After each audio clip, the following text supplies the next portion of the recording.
আজই ডাউনলোড করুন আর এনজয় করুন আপনার পছন্দের শো। ওরা নজর রাখছে।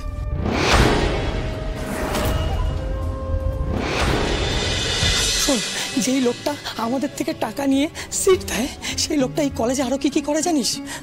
অর্গান পাচার, মৃতদেহ পাচার, জাল ওষুধের ব্যবসা, হাসপাতালের মেশিনারিগুলো বিক্রি করে দেয়। কি? এত অবাক হচ্ছিস কেন?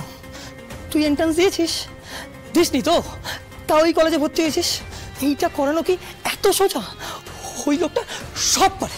আর শোন, আমাদের মতো যারা পাশ করেনি তারাই ওর হয়ে এই সব কাজগুলো করে। কি? আর এই ধরনের কাজগুলো আমাদের মতো স্টুডেন্টদের করতে হয়? ইয়েস। আরে এগুলো তো বাইরে বলতেও পারবো না। আর আর আমাদের অ্যাডমিশন এখানে কিভাবে হয়েছে সেটা যদি লোক জানাজানি হয় তাহলে শুধু আমাদের সিট ক্যান্সেল হবে না, আমাদের জেল হাজত হবে। আর এই সব কিছুরই সুযোগ নেয় ওই লোকটা, তাই তো? তোমরা কেন বলো না যে এই ধরনের ইল্লিগাল কাজ আমরা করবো না? বলে দেবে। আমি তো বলতেই গেছিলাম রে, আমি করবো না, আমি এই সমস্ত চাই না। তারপর দেখ দেখ আমি যখন বললাম মেরে কি করেছে দেখ। ওরা এখানেও রয়েছে? ওই লোকটার না অনেক বড় নেটওয়ার্ক আছে এই কলেজে, আর ওই লোকটার একটা এজেন্টও আছে। আমি তোকে চিনিয়ে দেবো, একটু কেয়ারফুল থাকিস। আর তুমি? আমি সব দিকেই ফেসে গেছি রে, যেদিকে যাব সেদিকেই বিপদ।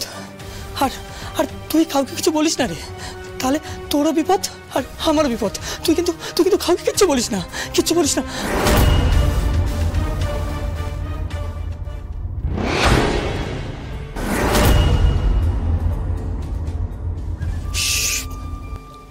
ওরা নজর রাখছে।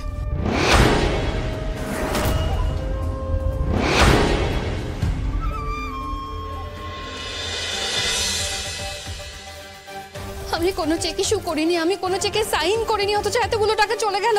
কি করে সম্ভব? হ্যালো হ্যালো হ্যালো হ্যালো, আপনি চেক করে দেখুন, 3 কোটি টাকা আমরা ইস্যু করিনি। আরে না না, কেন বুঝতে পারছেন না? মানে কি কি ব্যাপারটা কি কি হচ্ছে? 3 কোটি টাকা অ্যাকাউন্ট থেকে মিসিং। আদি 1-2 লাখ টাকা নয়, আদি 3 কোটি টাকা অ্যাকাউন্ট থেকে গায়েব হয়ে গেছে। খবরটা তাহলে চলে এসেছে?